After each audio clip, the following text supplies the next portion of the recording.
Fala meu povo, hoje sabadão, sejam bem-vindos a mais um vídeo aqui no meu Bahia no dia de hoje. Meus planos era falar sobre o mercado de transferências amanhã aqui no canal, mas a gente teve uma notícia aí urgente que saiu agora no GE, então eu resolvi antecipar e trazer para vocês no dia de hoje informações sobre o mercado de transferências do Bahia. São os últimos dias, a gente tem movimentação muito interessante acontecendo nesse exato momento que eu vou trazer as informações para vocês no vídeo de hoje. Então meu povo, antes da gente começar, antes da gente se aprofundar nas informações, já peço seu like aqui no início desse vídeo para você ajudar o canal e também o nome do Esporte Clube Bahia, além, claro, de você se inscrever para você sempre receber os nossos conteúdos e também para poder participar do nosso sorteio. Como você ainda sabe, a gente já sorteou uma camisa do Bahia para vocês, né, inscritos. Então, se você quiser ganhar uma camisa do Bahia, quiser participar desse sorteio, clica no botão de se inscrever que vai ser muito importante também. E é isso, meu povo. Meu nome é José Victor, para quem ainda não me conhece, sou produtor de conteúdo aqui do meu Bahia. E vamos começar esse vídeo para a gente não perder tempo falando sobre o mercado de transferências, porque a gente tem uma movimentação muito interessante acontecendo. Informações da Gabriele Gomes: Marcos Vitor não vai permanecer no Bahia. Isso mesmo que vocês estão ouvindo. Marcos Vitor será emprestado pelo Tricolor de Aço ao Atlético Paranaense. Eu vou explicar para vocês um pouco, detalhar também essa situação do que de fato aconteceu, do que de fato levou o Bahia a emprestar o atleta e os próximos passos, né? Se a gente deve de fato ter uma reposição, seguindo a linha do que o próprio Cadu Santoro afirmou em diversas vezes, que a gente teria reposições, né, em casos de saída de atletas. Vamos lá.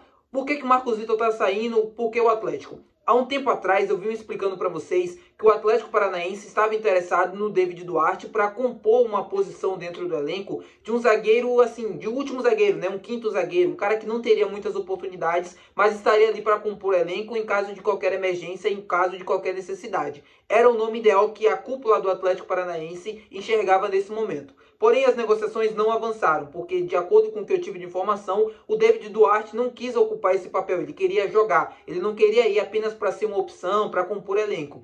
Ponto. Então o Atlético Paranaense, óbvio, buscando dentro do mercado, Marcos Vitor fora dos planos do Bahia, chegou a ter um contato ali com a equipe do Ceará, acertar questões salariais e tudo mais, só que o negócio não avançou. O Marcos Vitor permaneceu aqui no Bahia e não foi descartado, né, a sua ida para a equipe cearense. O Atlético Paranaense, nesse momento, chegou um pouco mais junto na negociação, entrou na negociação tentando contratar o Marcos Vitor e conseguiu o contrato de empréstimo por um ano. Ele vai ficar lá até junho de 2025 e lembrando também, Marcos Vitor foi uma aquisição do Bahia, na época pagou quase 10 milhões de reais, foi comprado, né, pelo próprio Bahia do Ceará, o atleta que era destaque, era uma jovem revelação, muito bom, habilidoso e tinha minutagem interessante na equipe do Ceará, mas no Bahia nunca conseguiu de fato se destacar, teve um bom início ali em 2023, chegou a ser titular inclusive na final do Campeonato Baiano contra a Jacuipense, mas infelizmente teve uma lesão que o tirou de boa parte da temporada e quando ele tentou voltar não conseguiu acompanhar o ritmo dos demais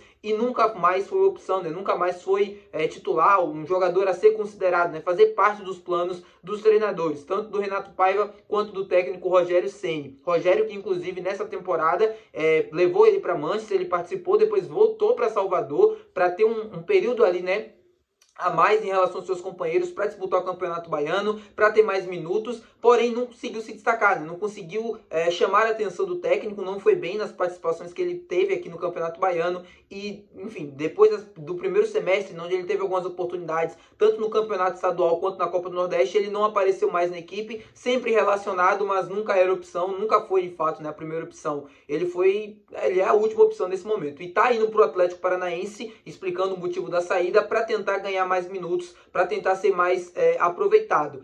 É uma movimentação que para mim é um pouco estranha, porque assim, tem o lado positivo e o lado negativo, né? O lado positivo é que ele vai estar num bom ambiente, um clube estruturado, de primeira divisão, disputando competições internacionais. Isso pode ser bom para o atleta, para ele se desenvolver. É um ativo do clube, então o Bahia precisa valorizar o atleta.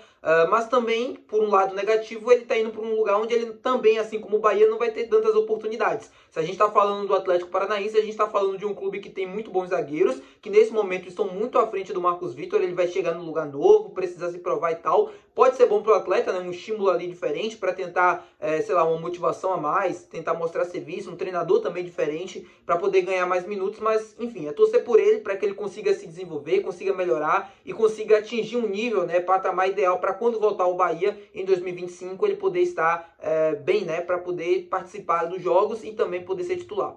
Ele vai viajar amanhã já para Curitiba para poder assinar um contrato com o clube paranaense. A informação tá aí, né, da minha querida amiga Gabriele Gomes, do Globo Esporte. Um abraço para ela. E agora a gente vai falar sobre o mercado de transferências, agora num outro sentido, né, sobre a possível chegada de novos reforços. Eu venho comentando com vocês aqui há muito tempo já que o Bahia adotou uma postura nessa reta final, nesses últimos dias de janela, de que se tivesse saídas, se tivesse mudanças, a gente sim ia fazer contratações, ia fazer sim reposições. O Ulisses Gama também trouxe essa notícia lá do Bahia Notícias. Então, agora, essa saída do Marcos Vitor, teoricamente, abre portas para a chegada de novos reforços, porque se a gente perdeu um zagueiro, a gente perdeu um atleta dentro do plantel, o Bahia precisa fazer reposição. Por quê? Porque a gente tem apenas 4 zagueiros nesse momento dentro do elenco. A gente tem um Gabriel Xavier, tem um Canu, tem o David Duarte e o Vitor Hugo, que vai acabar ficando. Tem o Rezende, que pode fazer aquela função, mas aí você já teria que deslocar um outro jogador, uma outra opção, e isso não funcionaria tão bem assim dentro de estruturas dentro do elenco.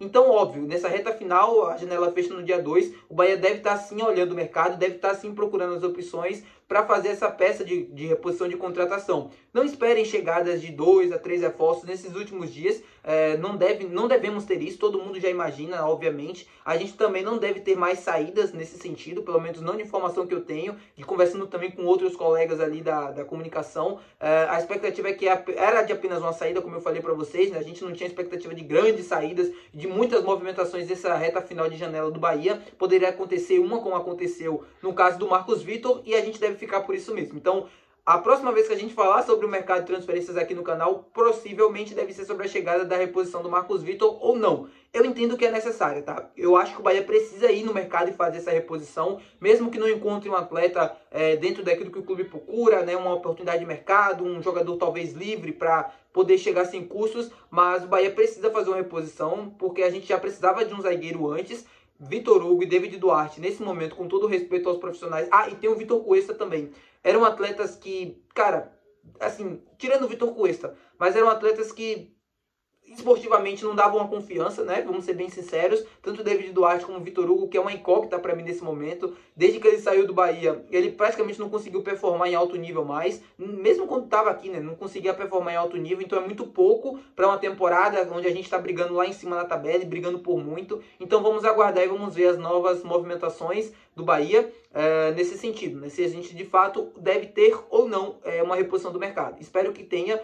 Como eu falei para vocês, é justo e necessário, tá bom, meu povo? Muito obrigado por você ter assistido o vídeo até aqui, um vídeo um pouco mais rápido para a gente falar sobre o mercado de transferências. Não se esquece de deixar o teu gostei, que é muito importante também. Não se esquece de se inscrever no canal, que também é super importante. Meu povo, lembrando, a gente está fazendo um sorteio, né? Assim que a gente chegar a 10 mil inscritos, eu vou sortear uma camisa do Bahia aqui para todos os meus inscritos. Então, se você ainda não é inscrito, clica no botão de se inscrever, que é importante demais para você poder participar desse sorteio. E lembrando, já passa na agenda do canal amanhã, a gente deve ter vídeos depois do jogo contra a Red Bull Bragantino e provavelmente um vídeo antes do jogo, tá? Eu quero fazer um vídeo assim especial com vocês, eu quero trazer um assunto aqui diferente. Vou ver se eu consigo, se eu conseguir eu vou trazer, se não fica para depois. Mas o que tá certo, o que tá confirmado mesmo no canal amanhã é esse vídeo pós-jogo da partida contra a equipe do Bragantino, trazendo toda a minha análise, informações do jogo, do que aconteceu, da repercussão também. Então não se esquece amanhã de visitar aqui o canal para você poder conferir essa partida. No mais, é só isso. Bom final de semana, muito juízo a todos e até amanhã, meu povo. Muito obrigado e tchau.